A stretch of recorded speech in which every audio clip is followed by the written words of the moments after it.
Quiero agradecer de manera especial a AMA Seguros por permitirme estos espacios y compartir con ustedes el conocimiento jurídico médico, al igual que a CONMEC, sí, por darme la oportunidad de alguna manera estar comunicándome con todos los colegas médicos. Hoy les voy a hablar sobre un tema muy importante que es la responsabilidad penal de los profesionales de la salud. Esta responsabilidad debe entenderse, sí, que deriva de los actos médicos realizados por los galenos. Es decir, solamente vamos a tomar el tópico de la responsabilidad penal derivada del ejercicio de la profesión sanitaria. En nuestro país hemos visto que las denuncias, las demandas y los procesos administrativos del Ministerio de Salud han ido en un crecimiento increíble, a tal punto que de alguna forma los galenos se han encontrado inmersos en estos procesos, ¿sí? Sea de manera directa o indirecta. Ya no es raro ver o conocer a un médico que ha estado inmerso en un proceso de esta naturaleza, así como tampoco es raro saber los colegas que han ido a estar dando sus versiones, testimonios, etcétera, en los juicios que se han instaurado. Este temor a la demanda o la denuncia ha hecho que en nuestro país se ejercite o se ponga en juego la medicina defensiva, que consiste en someterle al paciente a pruebas, en algunas ocasiones, diría yo, innecesarias. ¿Por qué? Porque el médico tiene temor de que el paciente le inicie un proceso judicial o administrativo y trata de cubrirse todos los flancos realizándole pruebas de toda índole, lo que por supuesto, al ser innecesarias en algunos casos, encarece la prestación sanitaria. Y al encarecer la prestación sanitaria, se disminuye la cobertura, sí, por parte del Estado a los pacientes con una prestación adecuada, ya que, si bien es cierto, tenemos dificultades actualmente para dar una prestación, ¿sí?, a todos los pacientes de nuestro país, mucho más si realizamos o ponemos en juego la medicina defensiva. En nuestro país, en nuestra legislación, tenemos las acciones que en contra de los profesionales de la salud se pueden iniciar. Así tenemos, desde el punto de vista administrativo, en el Ministerio de Salud, las multas y o destitución, si es que es empleado público. Multas o destitución que van a pasar, en algunos casos, inclusive por amonestaciones verbales, amonestaciones escritas.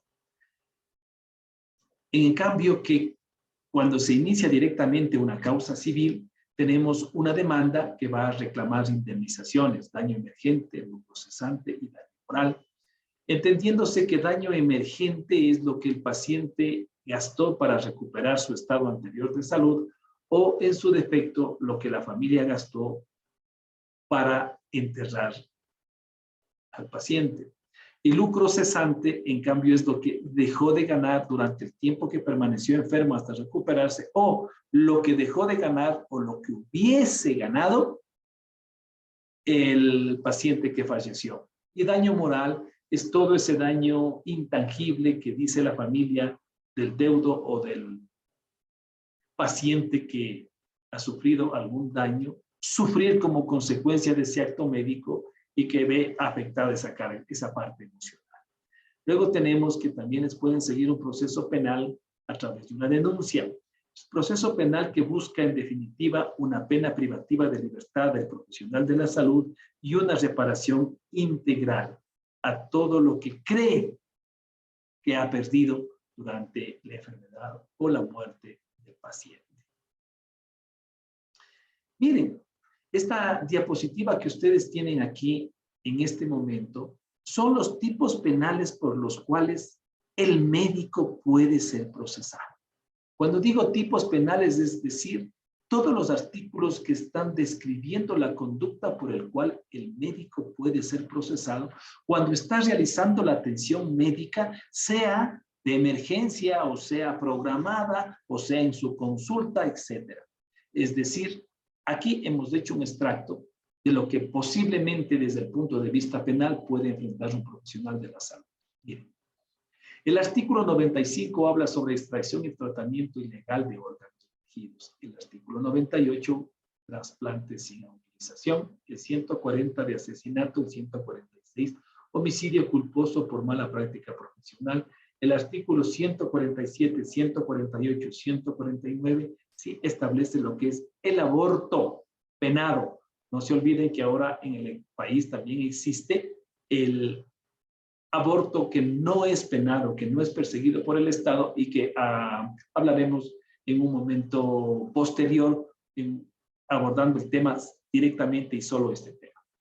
Luego tenemos el artículo 152 de lesiones, el artículo 161 que es secuestro, el artículo 164 inseminación no consentida, el artículo 165 privación forzada de la capacidad de reproducción, el artículo 179 revelación de secreto profesional, el 214 manipulación genética, el 215 daño permanente a la salud por biológicos, químicos o radioactivos, 217 distribución de medicamentos caducados, el 218 desatención en el servicio de salud, el 224 prescripción injustificada de estupefacientes o psicotrópicos, el 270 perjurio o falso testimonio, el 276 omisión de denuncia por parte del profesional de la salud, el 328 falsificación y uso de documento falso, el 330 favorecer la actuación de otra persona en el ejercicio ilegal de la medicina, el 346 paralización del servicio público. Aquí podemos tener, si se quiere, un resumen bastante ajustado sobre todos los tipos penales, que es la descripción de la conducta que penalmente es relevante y que el Estado puede iniciar, sí, una investigación y posteriormente inclusive obtener una sentencia. Pero lo importante aquí es que nosotros vamos a analizar, por ejemplo, el artículo 161 del Código Orgánico Integral Penal, que habla sobre secuestro. ¿Y por qué quiero abordar este tema en concreto? Porque mucha gente o muchos profesionales desconocen lo que consiste un secuestro. Y para que se me entienda lo que es un secuestro, vamos a explicarnos en términos, si se quiere, no tan técnicos desde el punto de vista penal, pero debe entenderse como obligarle a una persona a estar en un sitio en contra de su voluntad. Así lo vamos a entender secuestro para los fines pertinentes. Este artículo de secuestro, entonces, si es obligarle a una persona a estar en un sitio en el que no quiere estar, ¿cómo es que un profesional de la salud puede verse inmerso en esta circunstancia? Sí, es frecuente. ¿Y cuándo? Cuando el paciente se encuentra en una institución médica, en una clínica, en un centro sobre todo privado, en el que hay que pagar los honorarios, y ya el paciente está con el alta, pero no le dejan salir porque no ha cancelado. Eso es ya un secuestro. Tenerle a él por una deuda en un sitio en el que ya no quiere permanecer, que ya no es necesario tampoco. Entonces se cumplen todos los elementos del tipo, decimos los abogados, que nos dedicamos a esto. Por eso es que ustedes deben tener mucho cuidado. El paciente puede abandonar la institución en el momento que él así lo resuelva y nada lo puede detener. Con ciertas excepciones que yo ya me expliqué en el video anterior, en el que, por ejemplo, si es un menor de edad el que paciente y va a abandonar por pedido de los padres, deben llamar a la policía para que se elabore un parte policial y quede claro que bajo esa estricta responsabilidad de los padres, el menor está abandonando la institución. Pero en el caso de que sea una persona adulta y que ya recibe el alta, que ya va a abandonar la institución, pero no le dejan porque no ha cancelado sus haberes, ¿sí? La cuenta que realmente le corresponde pagar y que ustedes tienen el derecho de cobrar. Sin embargo, eso no justifica que le detengan en un sitio como es la clínica hasta que cancele. Ese momento ya se configura el tipo penal de secuestro. Y que penalmente está sancionado con cárcel, ¿no es cierto?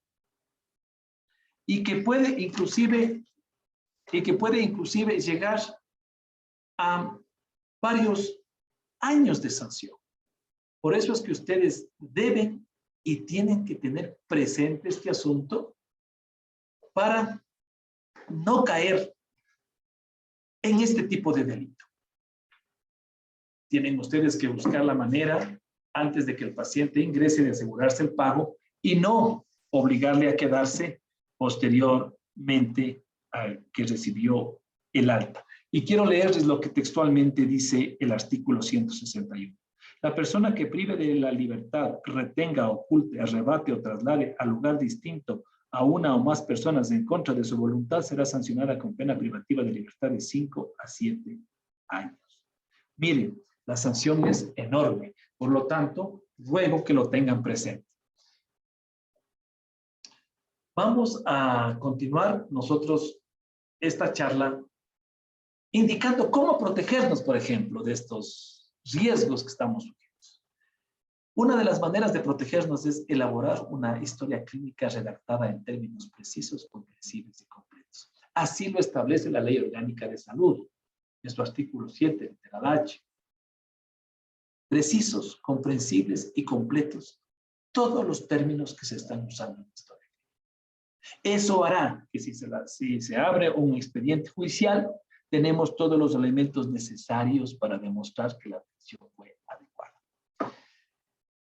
Un consentimiento informado técnicamente elaborado, especificar todas las posibles complicaciones raras y frecuentes. Ya hablamos del tema en uno de los videos. Ahí ustedes podrán ahondar un poco más sobre el consentimiento informado, que el momento que se abre un proceso judicial es importante, ya que ahí constan las posibles complicaciones que el paciente asume una vez que recibe la explicación correcta. Algo que deben tomar en cuenta es que debemos ejercer la profesión dentro de cada una de las especialidades, es decir, como establece la Ley Orgánica de Salud, como establece la Ley Orgánica de Salud en su artículo 198. ¿Y qué es lo que establece la Ley Orgánica de Salud en el artículo 198? Me voy a permitir leerles de manera textual lo que dice. Los profesionales y técnicos de nivel superior que ejerzan actividades relacionadas con la salud están obligados a limitar sus acciones al área que el título les asigne. Entonces, ¿quieren ejercer ustedes de manera más segura? Por favor, ejerzan dentro de lo que su título sí le otorga, en ese marco referencial que es sí, la especialidad que usted está ejerciendo, que la posee. Aquí no es que un médico cirujano general ha tenido mucha experiencia en ginecología y hace una histerectomía. No, eso es ya otro campo. El título no le está facultando para ello. También debe asegurarse que todas las instituciones en las que labora cuenten con los permisos necesarios. Por favor, si usted está ejerciendo a nivel privado, acuda a una institución en la que sepa que hay un permiso de funcionamiento, que cumple con la regulación. También yo les recomiendo siempre contar con un seguro profesional. ¿Pero por qué? Miren, tal vez el punto más importante es que ustedes al tener un seguro profesional serio, una empresa que esté detrás de ustedes, que cumpla con lo ofrecido, van a tener el respaldo de toda esa institución en el sentido de que si tenemos nosotros que hacer la reparación integral en un proceso, lo hacemos. Y al realizarse esa reparación integral, podemos pedir al juez la suspensión condicional de la pena de acuerdo al artículo 630 y el proceso.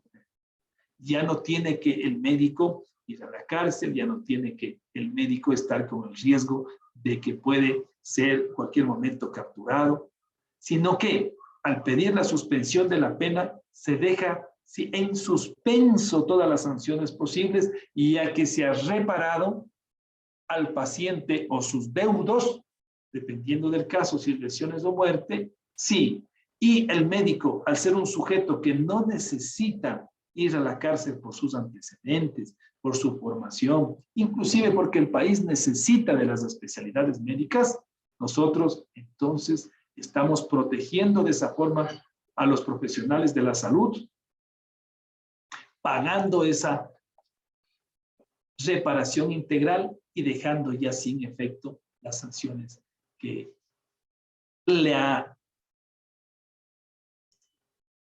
establecido un juez durante un proceso. Desde este punto de vista, entonces nosotros recomendamos que tengan un seguro profesional para poder ejercer con mayor tranquilidad. Todo lo que yo aquí les he explicado o he tratado de hacer un resumen tan cortito, sí, tiene que ver con el ejercicio de la profesión, sea durante un acto de emergencia, sea durante la consulta, sea durante una cirugía programada. En todos los ámbitos del ejercicio sanitario está presente en los riesgos que les acabo de mencionar. No sin más, quiero retirarme agradeciéndoles, sí, por el tiempo prestado. Buen día.